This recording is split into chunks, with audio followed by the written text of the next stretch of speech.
तो आज के वीडियो में हम पढ़ेंगे फंक्शन ऑफ स्किन।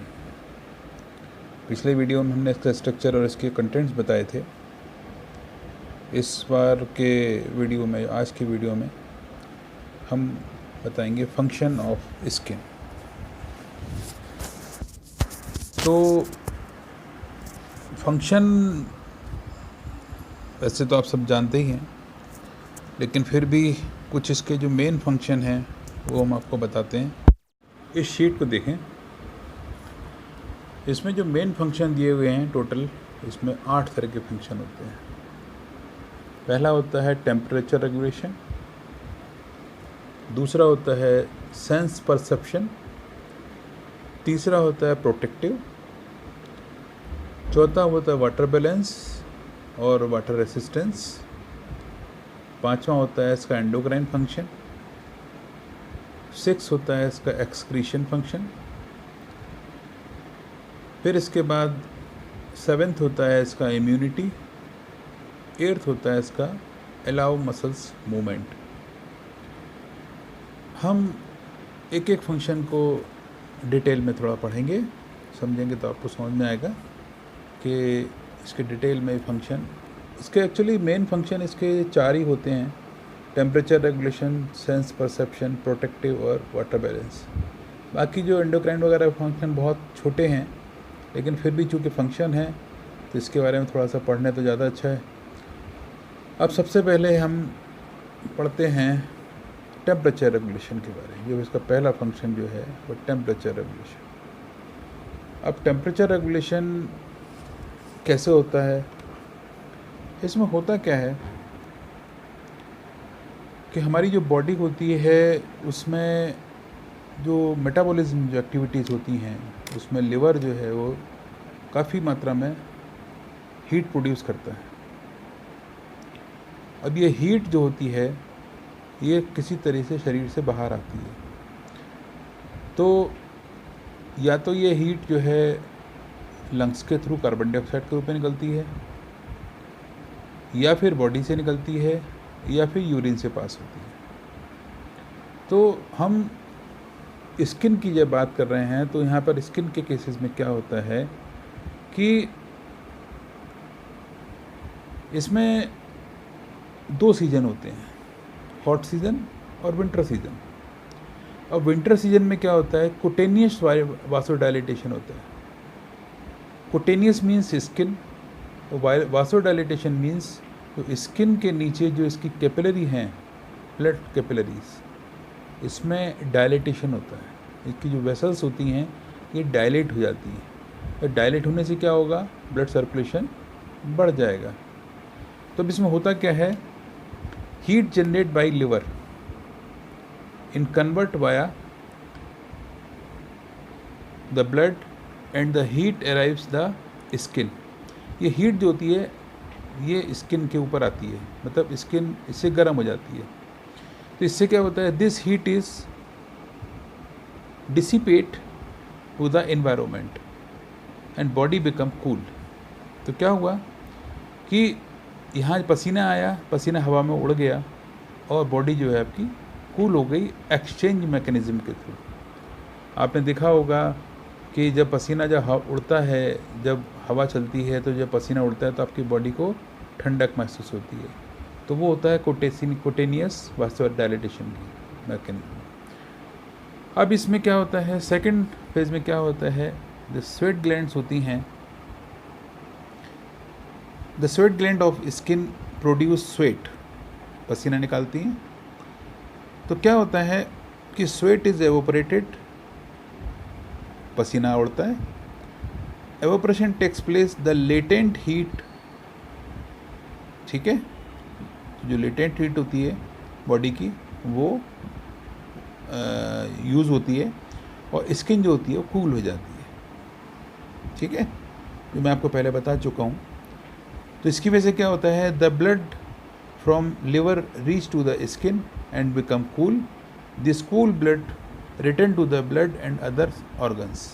तो इसी तरीके से ये सर्कुलेशन चलता रहता है किसी जो ब्लड जो है वो ठंडा होता है, स्किन से आता है, कांटेक्ट होता है।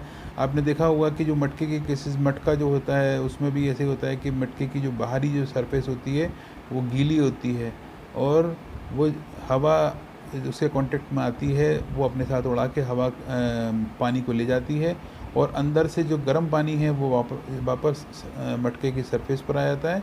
इसी तरीके से ये एक्सचेंज मैकेनिज्म चलती रहती है। यही प्रोसेस स्किन में होती है कि गर्म जो खून है वो स्किन की कांटेक्ट में आता है, स्किन की सरफेस के कांटेक्ट में आता है और वो ठंडा होता है, वापस फिर अंदर जाता है, फिर से नया।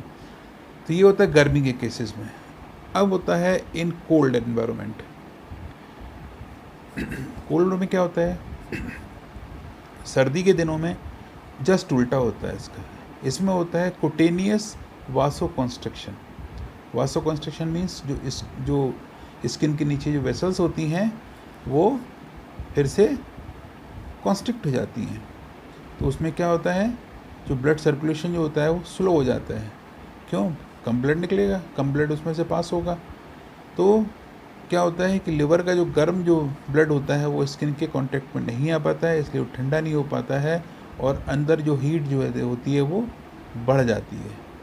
ठीक है। Cutaneous vasodilatation develop, liver warm blood cannot reach to the skin, so internal heat is preserved.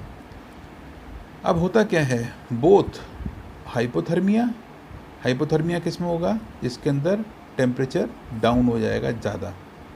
तो ज़्यादा टेम्परेचर डाउन भी नहीं होना चाहिए, ज़्यादा टेम्परेचर ज़्यादा भी नहीं होना चाहिए। और दूसरा होता है हाइपरथर्मिया। अगर टेम्परेचर बहुत ज़्यादा हो जाए और अगर वो रेगुलेट ना हो पर्सपिरेशन के थ्रू, तो क्या होता है कि ज़्यादा तेज बुखार में डेथ भी आती है। तो दोनों कंडीशन, बोथ हाइपोथर्मिया और हाइपरथर्मिया कैन बी फेटल।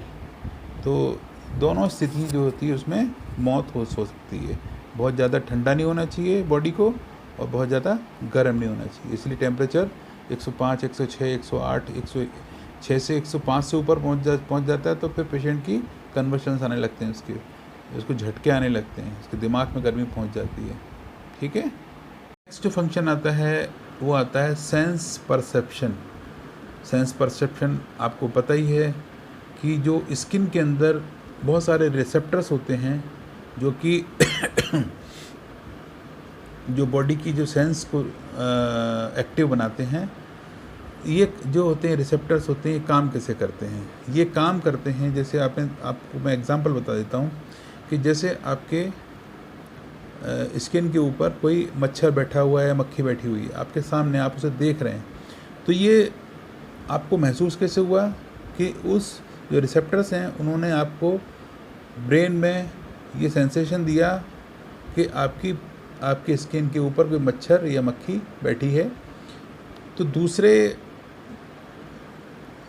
जो सिंपैथेटिक जो पैरासिम्पैथेटिक नर्व फाइबर हैं वो वहाँ से मोटर पहला वाला जो सेंसरी जो इम्पल्स लेके गया, लेकिन जब बाद में जब मोटर इम्पल्स को जब भेजा और वहाँ से मसल्स को ये ऑर्डर आया कि इस मच्छर को मार दो, तो उसने हाथ ने क्या किया, ये मसल्स पावर है, इसने जो मोटर नर्व है इसने आके मसल्स को या हाथ को ही एक्टिव किया और इसको कहा कि इसको मच्छर को मार दो।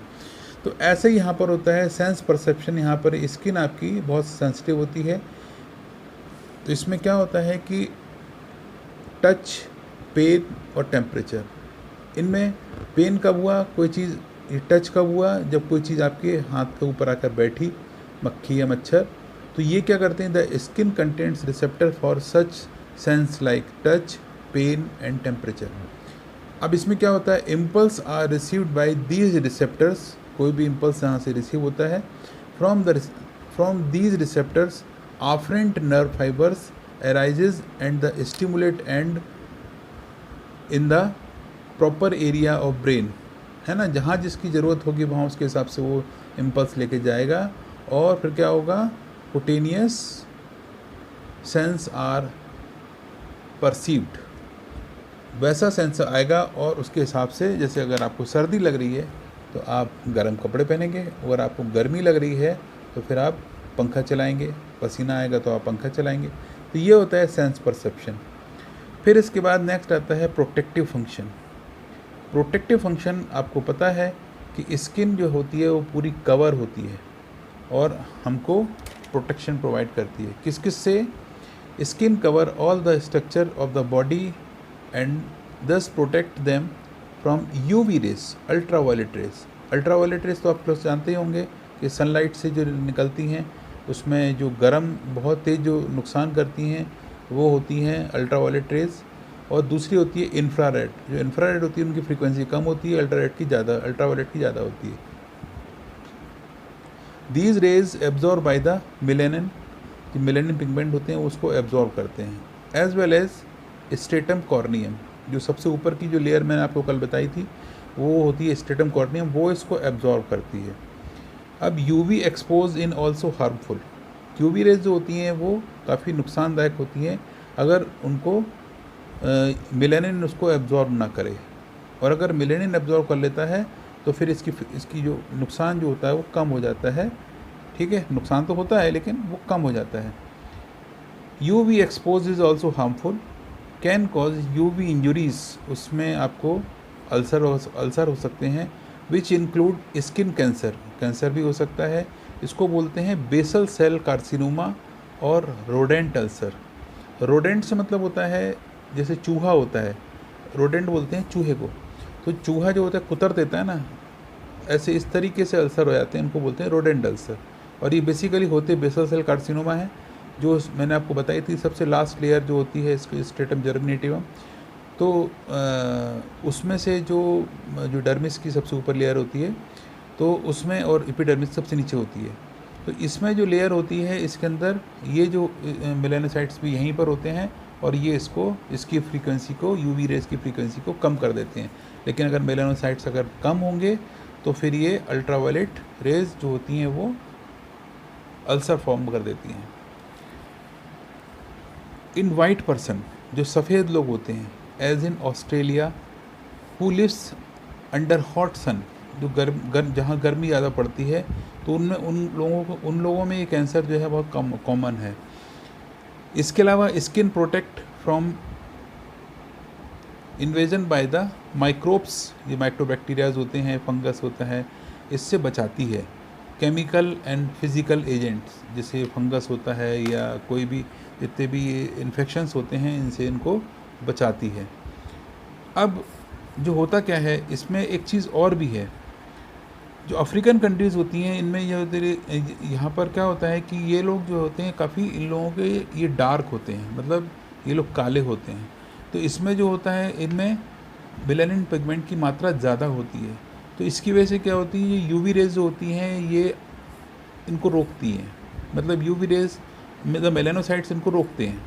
तो इसकी वजह से क्या होता है, जो विटामिन डी जो कि सनलाइट से हमको मिलता है और स्किन के लिए काफ़ी फ़ायदेमंद रहता है, अगर इस विटामिन डी का एब्जॉर्प्शन नहीं हो पाता है तो उसकी वजह से क्या होता है, रिकेट्स और ऑस्टियोमलेशिया, इस तरह की इनको बीमारियां हो जाती। ऑस्टियोमलेशिया तो आप लोग जानते होंगे, रिकेट्स ये कैल्शियम की कमी की वजह से जो बोन होती हैं बच्चों में रिकेट्स कहलाता है, इनमें बोन्स होती हैं बो शेप हो जाती हैं, इनके घुटने जो है धनुष के आकार के हो जाते हैं। और ऑस्टियोमलेशिया ओल्ड एज में होती है। तो इसमें भी जो होती हैं हड्डियाँ जो है वो वेट की वजह से टेढ़ी हो जाती हैं, जो पैरों की हड्डियाँ होती हैं। बाकी हाथों की हड्डियों में तो वेट पड़ता नहीं है, तो पैरों की हड्डियाँ जो होती हैं वो टेढ़ी हो जाती हैं, उनको बोलते हैं रिकेट्स बच्चों में और ऑस्टियोमलेशिया बड़ों में। तो ये इस तरीके से इसके अंदर ये फंक्शन, इसके प्रोटेक्टिव फंक्शन होता है। ठीक है, अब अगला जो फंक्शन होता है वो होता है वाटर बैलेंस। सभी लोग जानते हैं कि ये जो है वाटर बैलेंस का काम करती है। Skin serve as a useful means in regulating water balance of the body by perspiration. पसीने के रूप में ये बॉडी स्किन जो होती है पसीने के रूप में जितने भी एक्सक्रीटरी कुछ प्रोडक्ट्स होते हैं उनको निकालती है।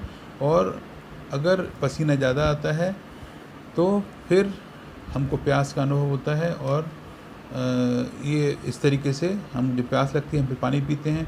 तो जितना बॉडी के अंदर ज़्यादा पानी होता है, एक्सेस वाटर होता है, ये उसको निकालने की कोशिश करती है। नेक्स्ट जो फंक्शन होता है एंडोक्राइन फंक्शन होता है। इसके अंदर सबसे बड़ी बात क्या होती है कि एक इसमें जो सिंथेसिस करती है ये विटामिन डी का करती है। विटामिन डी का एक रूप होता है, उसको करती है। अब देखिए ये होता क्या है, इसमें एक कोलेस्ट्रॉल लाइक स्टीरॉइड्स होता है। ये क्या करता है, ये केराटिनोसाइट्स जो केराटिन होता है सबसे ऊपर की जो लेयर में एक केराटिन होती है, उसमें सेल होती है, उसको बोलते हैं केराटिनोसाइट्स। ये यूवी रेज की प्रेजेंस में सनलाइट से लेकर एक प्रोडक्ट बनाता है, इसको बोलते हैं कोलेकैल्सिफेरॉल। ये विटामिन डी का एक प्रकार होता है और ये जो होता है ये विटामिन डी की कमी को पूरी करता है और ये सनलाइट से विटामिन डी इस तरीके से बनाता है और ये इसका एंडोक्राइन फंक्शन होता है। फिर नेक्स्ट फंक्शन होता है एक्सक्रीशन। ये क्या एक्सक्रीशन करता है, एक्सक्रीशन रिमूव मेटाबोलाइट्स या मेटाबॉलिक वेस्ट फ्रॉम ब्लड्स, क्या कौन से, यूरिया और जितने भी नाइट्रोजन सब्सटेंसेस होते हैं उनको ये पसीने के रूप में बाहर करता है। नेक्स्ट इसका जो एक्सक्रीटरी जो फंक्शन होता है रेगुलेट H2O, मैंने आपको बताया पसीने के रूप में निकाल के in the blood, remove excessive water and salts. अब आपने देखा होगा कि जो नमक की जो मात्रा जो किसी ज़्यादा होती है तो ये नमक जब ज़्यादा हो जाता है तो ये नमक को पसीने के रूप में निकाल के उसको रेगुलेट करने की कोशिश करता है। इसके बाद जो नेक्स्ट फंक्शन आता है वो आता है इम्यूनिटी। अब ये इम्यूनिटी कैसे बनाता है, इम्यूनिटी जैसे सपोज़ कीजिए, मैं आपको एग्जांपल के लिए बता देता हूँ एक शॉर्ट में। जैसे आपके घर के सबसे बाहर का गेट जो होता है, मेन गेट जिसको कहते हैं, तो अब आपके घर में चोरी अगर होगी तो आपको मेन गेट खोलने से चोरी नहीं होगी, क्योंकि आपका जो सामान जो है वो तो आपका घर का जो मेन जो आपका घर का दरवाज़ा है या कमरा है, कमरे का जो दरवाज़ा है उसको तोड़ने से चोरी होगी। ये जो मेन जो ये काम करता है, ये स्किन जो काम करती है ये मेन गेट की तरह काम करती है।